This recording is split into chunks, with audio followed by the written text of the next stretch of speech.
I'm a sucker for a ghost story. It's almost the only thing that scares me. And it scares me to my core.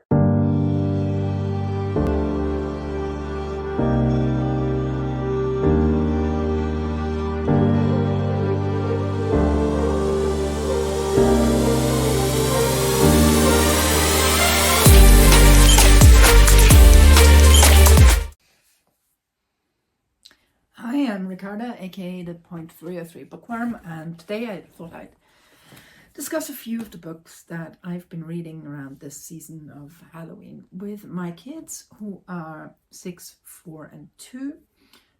We have been reading chapter books for about 2 years now. Obviously, it's mostly the eldest who really pays attention, but the other two kind of go along with it. Now, the first ghost story we started reading was The Haunted Library. This is great because it's not scary at all. It's about a little ghost boy called Kaz, and he lives with his ghost family, as you do, and he drifts away from home and ends up in a library where he meets a girl called Claire, whose parents run a detective agency, and her grandmother runs a library, so they decide to open a ghost detective agency. And it sounds a bit silly. It is a bit silly, obviously. The illustrations are not my favorite, but actually I have to say I don't hate the stories. We've read the first 5-ish of them, and I can really say that I think with every one of them, my kids have learned something that they didn't previously know. The third one, for instance, they learn about the native phonetic alphabet, which, okay. Like I said, we do quite enjoy these, and they are absolutely not scary. That's a really good, if you want an absolutely non-scary ghost story, this is a really good series to start with.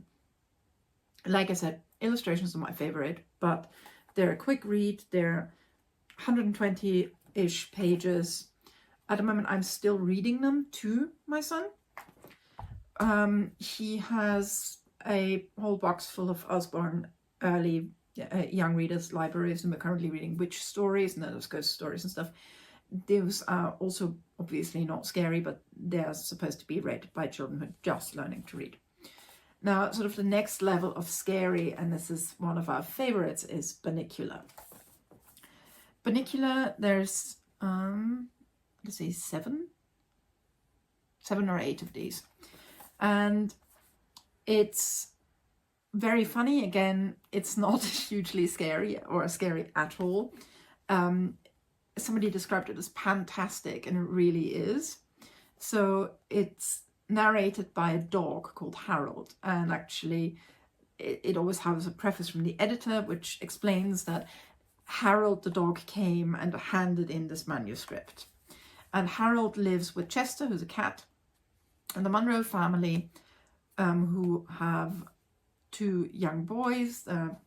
Pete, who's the eldest, is 10 or 11. And one night the Munros go to the cinema and they come back with a bunny who looks weirdly like Bela Lugosi. And they call him Bunnicula because they found him in a screening of Dracula. Again, so Chester, who's clearly very easy to impress by everything he reads, decides that Bunnicula is a vampire because he isn't in his cage at night, and there's white vegetables all over the place, and Chester is convinced that Bunnicula is a vampire and he's just sucking dry vegetables. Oddly enough, we never really learn that this is not the case. This is the only thing, is like and Bunnicula is the only one of the animals who doesn't speak. But Harold's very protective, and there's an absolutely hilarious scene in the first one where Chester tries to hammer a stake through his heart, but of course it's the kind of steak you eat. So in the third one, when they're trying to stake the vegetables that he has made, they're not using toothpicks. So from the second book on, we have a third speaking animal in the household, who is Howie, who's a dachshund, who really does make an awful lot of puns. And most of these I have to explain to my kids and they still give me looks afterwards because they're just way over the kids' heads. There's also a suspicion that Howie might be a werewolf, because he does howl at the moon, and his parents, who are Dachshunds, obviously, are suspected of being werewolves by Chester. It's very funny. It does scare the kids a very, very little bit. And it's going to make an adult laugh. So the next thing, we haven't actually started reading because I don't know that they're ready for it, which are Goosebumps. Now, I have personally only ever read 2 of these because they're Scholastic, so they're mostly an American publication. And I grew up in Austria, and we really just didn't read these. This one is The Headless Ghost. I did think it was partially quite scary for a child. I thought, well, you know, I can see that this would be scary. And I would have to read more of them before I decide really if this is something, because obviously most of the books we need to order specially online. We try to order them mostly through websites like World of Books, where we can get them secondhand. But I tend to buy not one book, I tend to buy like the whole set of them, because once my kids have read one, they want to read them all. So with Goosebumps, I'm going to have to just use some Audible credits or some Kindle credits to look through some more of these before I decide that we're going to buy a lot more of them. But I think there are literally dozens or hundreds of these. My son, who, like I said, is 6, is also at the age where he just wants to be told a scary story. And we were having a campfire outside the other day, and we were roasting marshmallows, and he wanted a scary story. And I was caught up a bit short because I really couldn't think of a scary story that would be suitable for a 6-year-old that I could tell under the circumstances. And that's when it occurred to me that it might be a good idea to maybe introduce him, if we are not too worried, that not all the stories, but scary stories to tell in the dark. I should add at this point that my children are very scare resistant.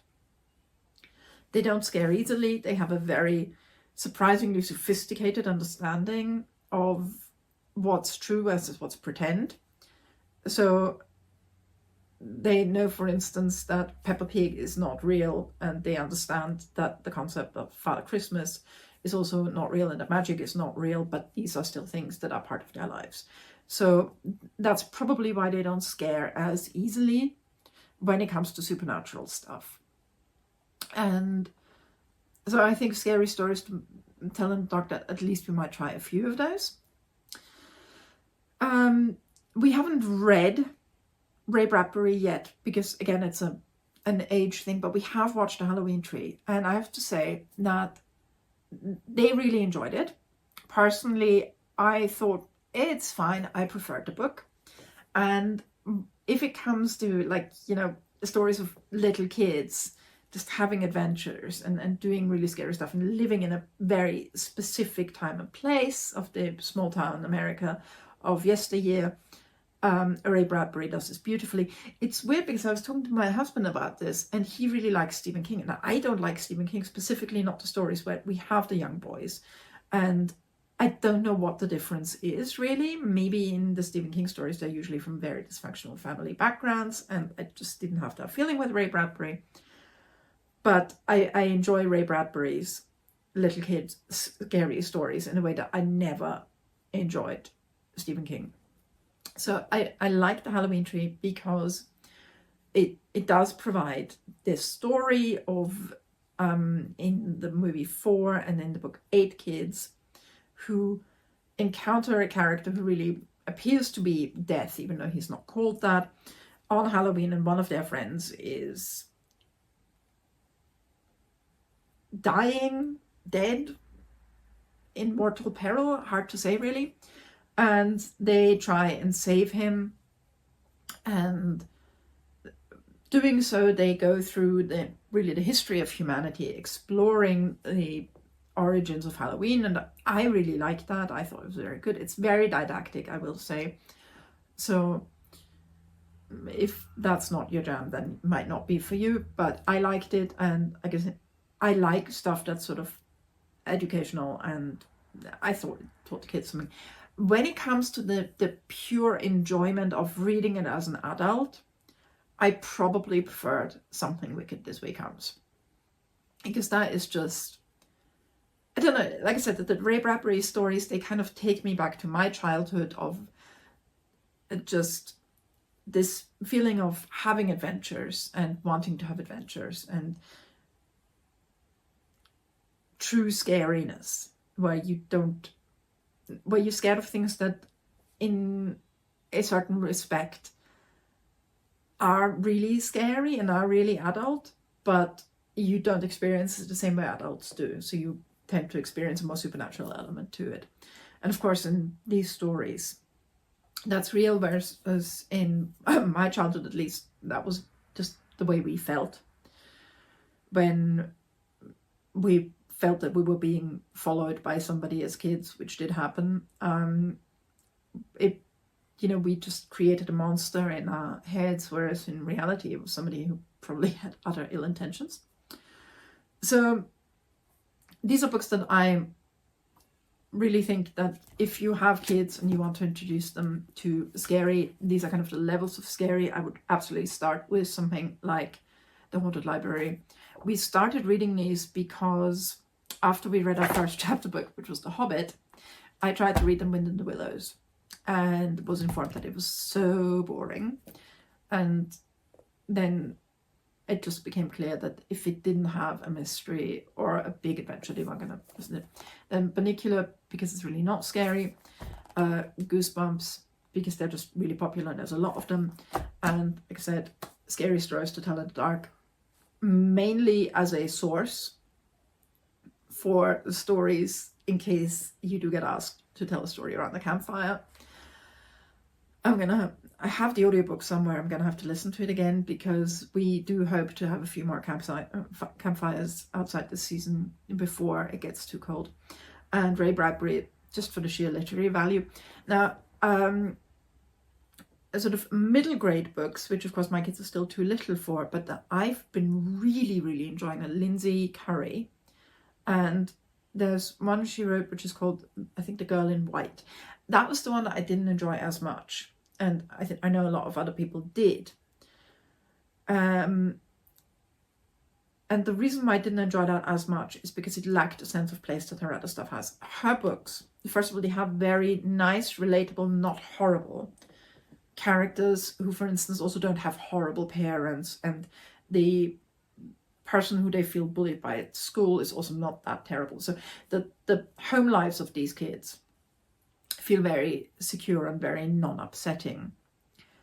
That's something I liked. And also there's genuinely scary ghost stories, which appeals to me because I'm a sucker for a ghost story. It's almost the only thing that scares me, and it scares me to my core. Anyway, so with Lindsay Curry, it's not just that they're really appealing young characters and that they're really strong ghost stories, but what makes them special to me as somebody who is a historian is that they have a very strong sense of place and that they are historically rooted. I don't want to give away too much about the books that are set in Chicago. I've personally never been to Chicago, but for instance, with one of the stories, I was able to figure out what the ghost was and what the ghost wanted, just based on my historical knowledge of certain events in Chicago. I think that is also, first of all, makes it really nice to read because you feel you're in on something. If you do know about the historical event, you're learning something if you don't. And I just think that, like I said, I like to have a little bit of education in all of my books, and those are middle grade wise probably the ones that I would recommend the most of what I've read recently. I look forward to reading the rest of the Bunnicula books. We are on book 5 with my kids before the end of the month. I don't know if we'll be able to read The Headless Ghost, and I also don't know if it's safe to read that with my son yet. I will definitely check up on my copy of Scary Stories to Tell in the Dark, and hopefully we'll find 1 or 2 that are suitable for telling around a campfire. I hope everybody has a lovely spooky season, and I hope you find spooky and non-spooky ways to enjoy it as a whole family, and I'll see you again soon.